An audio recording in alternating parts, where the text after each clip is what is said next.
Neçə gün qaldınız dünyada? Neçə gün qaldınız?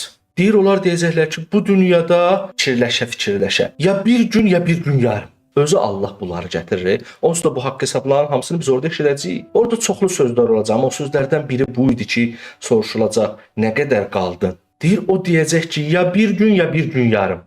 Yəni da 2 gün yox. Allah istəyir ki, bu məsələni bizə çatdırsın ki, ey bəndələr, dünya həyatı çox qısadır. Siz bu qısa həyatında səbr eləyə bilmirsiniz. Yəni siz bu bir gün yarım nəfsinizin istəklərini eləməsəydiniz olmazdı. Siz amma elə hesab eləyirdiniz ki, biz sizi elə belə yaratmışdıq, boş-boşuna yaratmışdıq. Bu dünyada o qədər səs-küy var, o qədər işlər var, o qədər problemlər var və yaxud da o qədər nəfsin çəkdiyi bir şeylər var ki, Allah buyurur ki, sizə orada elə gəlirdi ki, qayıtmayacaqsınız. Hə, doğrudan biraz fikirləşək.